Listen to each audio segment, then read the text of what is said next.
Hi, and welcome to Why Australia. I'm Lisa Rossmeissl, owner of Boomerang Escapes and certified Aussie travel specialist. I come to you each Sunday afternoon to share with you all the wonderful things about Australia and why you should have this destination on your travel list, especially for 2020. It is the 2020 destination of the year, and right now they couldn't use your support more than ever, considering this devastation from the bushfires from this summer. So before we get started and I share with you why you still should travel to Australia, let's do our Aussie lingo lesson. I have my favorite little book from my good friend. And today's lingo lesson is all ears. Listening attentively to what's going on. All ears. And with that being said, that's going to play into this because you need to actually listen and sort out. As we know, the media can be quite sensational. So despite popular belief, why destruction and fires in Australia are mass spread, the whole country is not on fire. There are still plenty of areas to travel to Australia. The most impacted areas that are happening right now in Australia are more the rural areas that are being affected by the bushfires, actually areas that the Australians themselves like to travel for summer travel. Most city areas are not being affected. Not all states and territories are being impacted to the same degree, which leaves a vast portion of the country still able to host tourism. The popular sites and things that you want to see are still available to see. For example, Tasmania has been mostly unaffected. All of their major tourist attractions are completely open and running as normal, and the air quality there has not been affected. Also, Western Australia and Queensland are two options where the impact to those two areas has been less a degree than New South Wales and Victoria. And of course, South Australia, Kangaroo Island definitely has been probably the most impacted by the bushfires this year as far as destroying popular spots for tourism. Other places to look at, sorry, I'm just checking. There's no fires currently near like Uluru, Perth, North Queensland, Whitsundays, Gold Coast. Fraser Island is another one. So there's lots of options. And one of the things, and why I come to you, and one of the things in listening, when you're listening to the news and you're doing this and you're setting up a travel, you should be going to a travel advisor, an expert in the destination. We are constantly in contact, not only with Australia Tourism, our tour operators, but we have significant relationships with these experiences on the ground.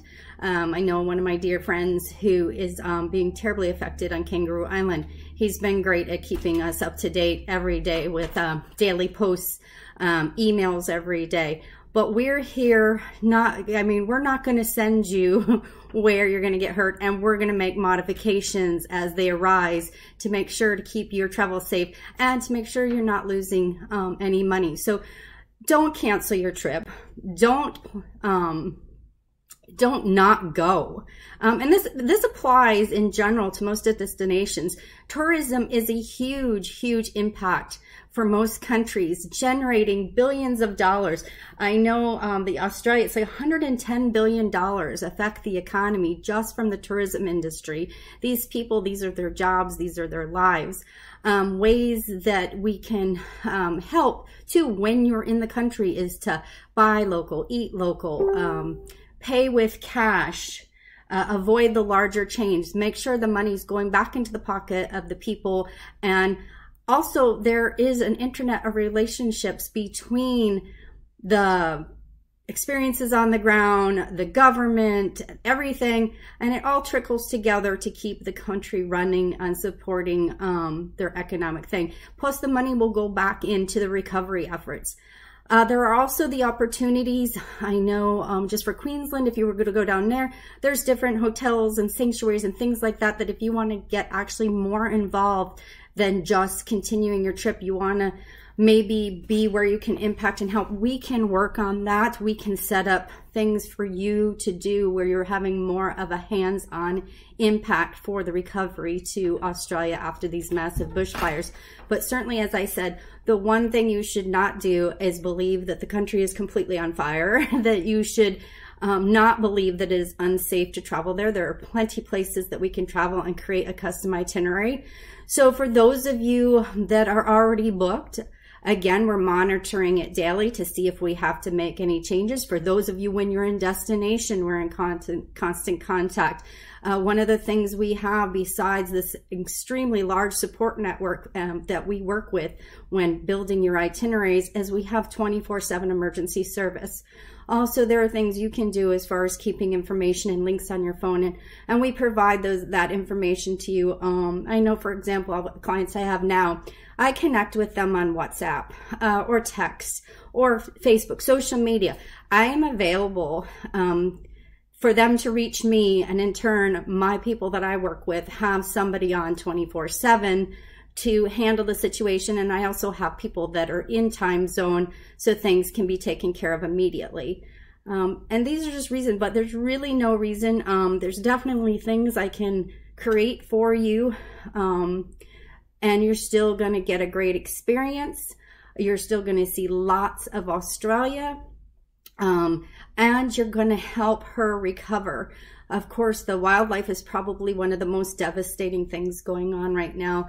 And like I said, there are hotels and sanctuaries that we can include in your itinerary if you're a big wildlife fan like myself, to help the recovery efforts, reestablishing their habitats, providing medical care, all of these things. But these are all, again, the reasons you want to continue travel. And I say it's any destination, not just Australia. I am coming to you today about Australia because that is what I specialize in. I do travel the world. So for example, Puerto Rico, that is suffering right now from some devastating earthquakes, it's not the time to abandon complete travel to the destination. These are the times that they still need us, because tourism is such a large impact of their economic structure. So I will be at the New York Times Travel Show at the end of January at the Javits Center, January 24th to 26th. January 26th is actually Australia Day. If you're in the New York metro area and you'd like to meet with me personally about discussing traveling down to Australia or any of the South Pacific destinations, please reach out. If you have any other questions about designing an itinerary, upcoming travel, I know I'm already getting requests. It's not stopping people. I'm still working on people's travel, and I have people set to leave for the spring, and I'm imagining things are going to just be fine. Yes, we will make some alterations. Some things are going to take longer to come back. Obviously, the complete destruction, burning of Southern Ocean Lodge, it's going to take them some time before they rebuild and they're back on their feet, but I know they will be.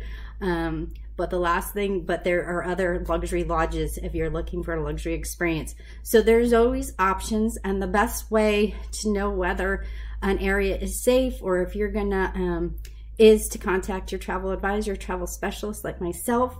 Also, very, very important, and something that I recommend and almost insist upon on any travel experience, is the travel insurance. So it's very important to secure and protect your trip. You're spending lots of money to go to this destination. Also, another option from completely canceling is we shift and we move the trip further out. Sometimes we do that just because things happen in your personal life and we have to shift. But you can also, if we've got something in the works or if you've got travel plan, we can always change dates as well. But right now, it's a daily change. Mother Nature is not predictable. If we watch the weather, we know our weathermen are probably 50% accurate, right? Half the time they get it right, half the time they get it wrong. So just keep traveling, support Australia. If you're not going to make it down there 2020, 21, I am already actually planning out for 2021 trips. It is a destination where a year is not too far ahead to plan, especially, I know we've mentioned before, when you're looking to attend any of the events. And of course, in January coming up here is the Australian Open. So if you're a big tennis fan, I know it's one of the most sold things, events that I sell to the US traveler. So just plan ahead, stay in contact with me, enjoy. Don't rule out this destination. She's absolutely magnificent and amazing. You will fall in love with her. I can guarantee it, and you will want to go back. So until next time, this is Lisa Rossmeissl with Why Australia, and take care.